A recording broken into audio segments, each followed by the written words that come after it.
Hello guys and welcome back. Today I'll show you how to allow Roblox to use mic.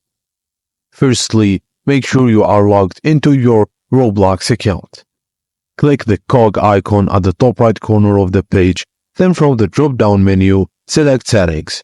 This will take you to the account info page. In the left sidebar, click on Privacy. Under the Beta Features section in the Privacy settings, find and toggle options labeled Enable Voice Chat.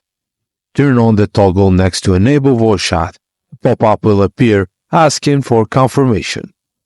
You will be prompted to give your consent to Roblox to collect your voice recordings for analytics purposes. Read through the consent options and then click Confirm. Once the feature is enabled, look for the green toggle indicating it's active or test it out in a Roblox game to make sure it works.